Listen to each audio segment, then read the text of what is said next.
Okay, first things first on Monday morning. Remember we talked about we had long shaft pots in our EMG giveaway guitar. So a buddy of mine this weekend, who is a guitar builder in Memphis, just so happened to have a couple of short shaft pots. So thanks to him, we'll swap these over to short shafts and the battery will fit in there better and this guitar will be done.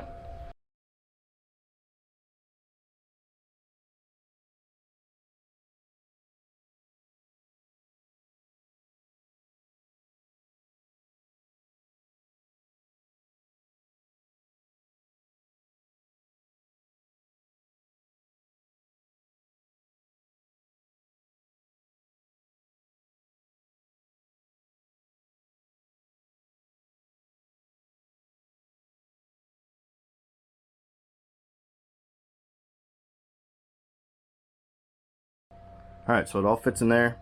One thing I did have to do was turn the switch a little bit diagonal, so instead of up and down like a normal three-way, it's going to go kind of this way, which is cool because it still indicates which way it's going, just a little different direction. So it all fits in there though, since these EMG pots, long shaft pots for this Les Paul kit, are now gone. So we're good. I don't know when we're going to give this thing away, but it's going to be soon. Alright, so we're building some loaded pickguards today. Finishing these up from last week. And I'm polishing it all up, looking at the pickup, and I realize I probably can't even see it. There it is. I scratched the pickup cover. There must have been something on my rag. So I guess we'll have to take that back apart, replace that cover, and re-wax pot that pickup. So that's a bit of a setback for this morning, but it's got to be done right, so that's what we're going to do. Okay, so we're going to delve into the neck versus neck pickup of a Tele versus a Strat. We've talked about the bridge pickups before, but I don't think we've actually ever done a video specifically about the neck pickups. And honestly, that's probably one of the highest volume questions we get in our email, and when people are talking about, hey, what pickup should I get? I want a neck pickup and a Tele that sounds a little more stratty, because nobody likes how kind of woofy a Tele pickup sounds, or some people like a little bit more body out of their Strat pickups. So we're going to talk about the difference. Very first thing I want to show you is the physical size difference between a Tele pickup and a Strat pickup in the neck position. Now you can see the neck pickup cover of a Tele literally fits all the way inside this cover. So it's physically smaller. So when we look at, well, here, I'm just going to grab the camera. So here are bobbins for, this will be the neck lower bobbin for a Tele. This will be the neck upper bobbin for the Tele. This will be the upper bobbin for the Strat, and this is the lower bobbin for the Strat. So you can physically see already that a neck pickup for a Tele is physically smaller than a Strat. See that? Now we know that, right? Because you can physically see the difference in the pickup covers as well. But to tell you the truth, that is not the reason they sound so different. The real reason they sound different, there's two big differences of why a neck pickup on a Tele sounds different than a neck pickup on a Strat. One is the fact that on a Tele pickup, this is 43 gauge wire. On a Strat pickup, this is 42 gauge wire. So if we were to give them the same amount of winds, this pickup is going to be a lot darker by nature, because the resistance of it is going to be higher, and it's going to end up having a higher, well, it's going to have a higher DC resistance. And thinner wire tends to end up being a little bit darker given everything else is the same. This is 42. Now the other thing that's different, so you have 42 gauge wire and you have 43 gauge wire. Remember we did a video about the insulation material that goes on the outside of a pickup wire, the outside of the pickup wire. So the 43 gauge wire that goes on this pickup typically is plain enamel wire. Plain enamel wire is half the diameter of the heavy formvar wire that typically goes on a Strat pickup.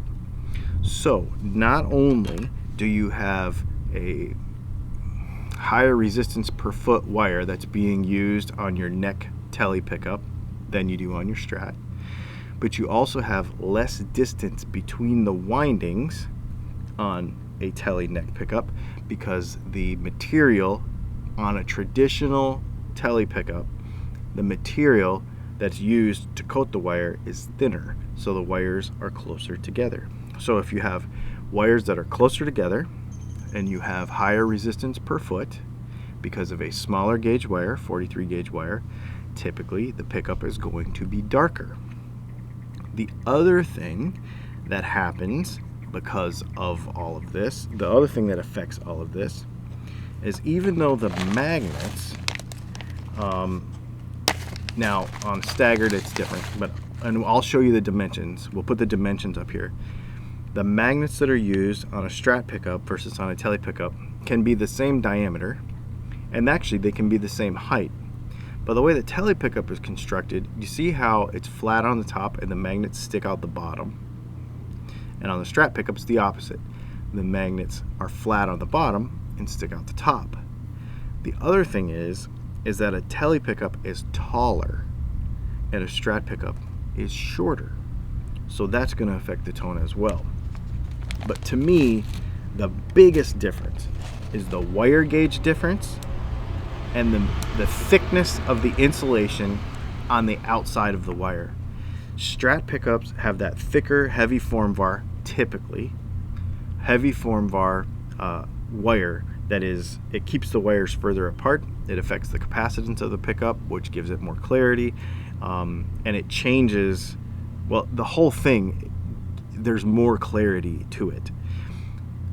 The Tele pickup, since you have so much more winds, basically higher resistance per foot of wire, and they're closer together, it's going to give you that darker sound. I mean, it just kind of is how it is. Probably can't see it from here because of the way we have our lens set up, but there's a tug right there on the Mississippi River pushing a big barge. It goes from there all the way over to there. Huge barge. Those go by all day long. They're not loud or unpleasant, they're just, it's kind of cool actually.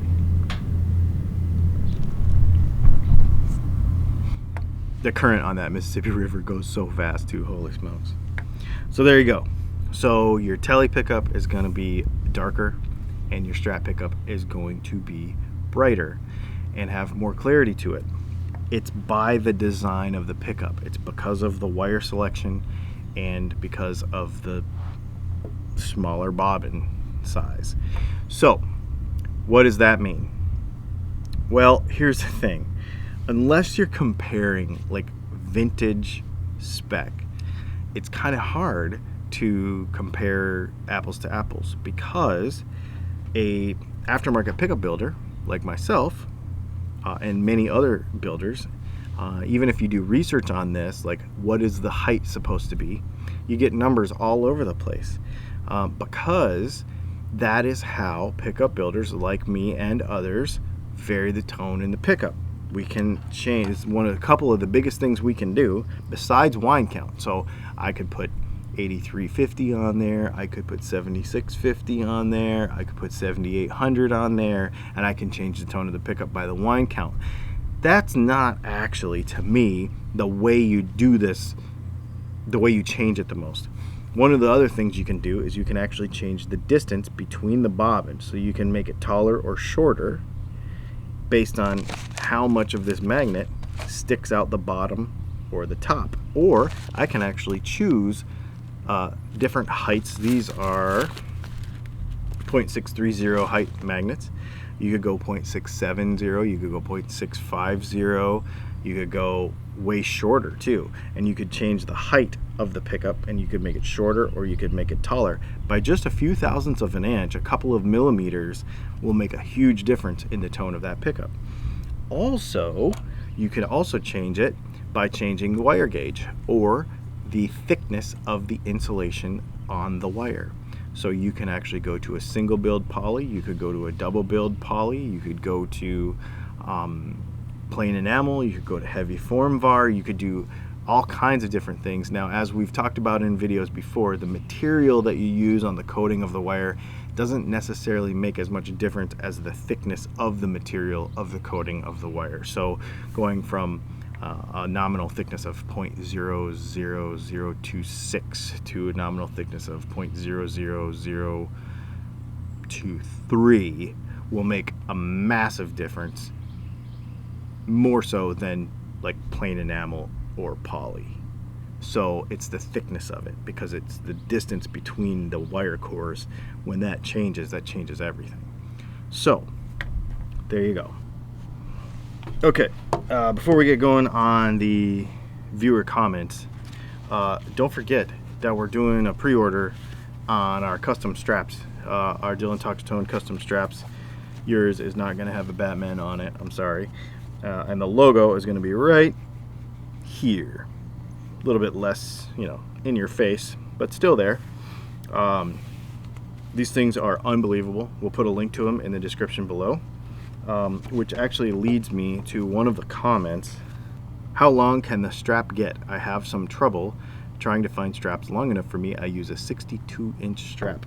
This strap will get 58 inches long. By the time you go all the way out to this last one and then move this all the way down, you get 58 inches of length. J. Jareth says, magnets do not like heat, and I would never use this method on my pickups, and I have made and potted hundreds of pickups. Wax potting a pickup heats it to about 150 degrees. That's about where I do it, 140, something right in there. Alnico magnets do not start to degauss or lose any problems till it's got to be over 600, and it has to be for a period of time. 600 or 800? Actually, I can't remember. I'll put it right here. Okay, I'm editing this video. I'll just interject this right here. I was correct on the degrees, but I didn't realize that it was Celsius, not Fahrenheit. So 550 to 600 degrees Celsius, and an Alnico pickup can lose 5%. Now, if it happens for an elongated period of time, so that's about, like right around 1,000 degrees Fahrenheit. So if it happens over a longer period of time, then yeah, you can damage it. That's why, and then it kind of scales off from there. So like if you're soldering, you put a 800 degree soldering iron on it, and you left it there for a really long time, cumulatively it could add up to the same as a shorter period of time with 1,000 degrees. But the bottom line is 150 to wax pot, no, you're never gonna bother anything, damage anything, have any kind of problems at that temperature. Accutronitis the second says, come on, there's no doubt that shims are not a good thing or something that you would want given the chance. Shims are one of those things where, yeah, it's bright. Shims are one of those things where if I hand you the guitar and you play it, you could play it for the rest of your life. And if I told you that there was a shim in there, then all of a sudden you would know that there was a shim in there, and then all of a sudden it would somehow affect the tone. Shims are a necessary thing in as much as they improve the playability of the guitar. Your interaction as a player with the guitar is the #1 thing that affects tone, and if that guitar does not play correctly because it needs a shim, then it doesn't matter about anything else in the guitar. I don't care about pickups, I don't care about capacitors, I don't care about pots, I don't care about anything. If your interaction with the guitar is affected because that guitar needs a shim, then nothing in tone matters. So you put a shim in it if it needs it. You set up the guitar correctly, and then you worry about everything else. If you shim it correctly, like I said, unless I tell you, you will never know it's there. This is some mental thing that some people, I don't know, they just get stuck in their head, and it's just, unless you can make a video and somehow show me with science, not with anecdotal examples, not with this is how I've been doing it for 20 years, not with my daddy taught me this, but with actual science. You can show me that there is a reason that a shim shouldn't be in there.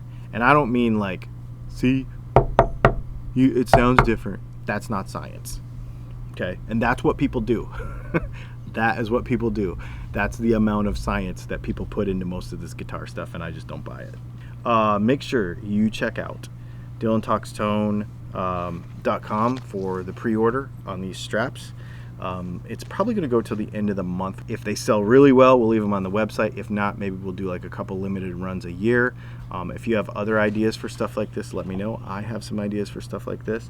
Make sure you go to patreon.com/DylanTalksTone on the 4th Sunday of this month. So it'll be the last Sunday of this month. We're going to do an hour-long Zoom class, part 3 of our setup series, and we're going to dive into action. Not neck relief, we already did that. That's edition number 1. Section number 3 is going to be all about string height, setting up bridges, saddles, saddle height, that sort of thing. There's a lot to it, so we're going to do a whole class on that. For those of you that may not be able to make it, or for some reason, maybe you don't want to put down the dough for the actual in-person class, we have another level on Patreon where you can watch it 30 days behind everybody else and just watch the replay. But you don't get all the actual interaction and hanging out, all of us together during that class. So check it out. It's pretty awesome. There you go. Strat versus Tele stuff. Some myth busting. Thanks for hanging out, y'all. Maybe we'll see you tomorrow.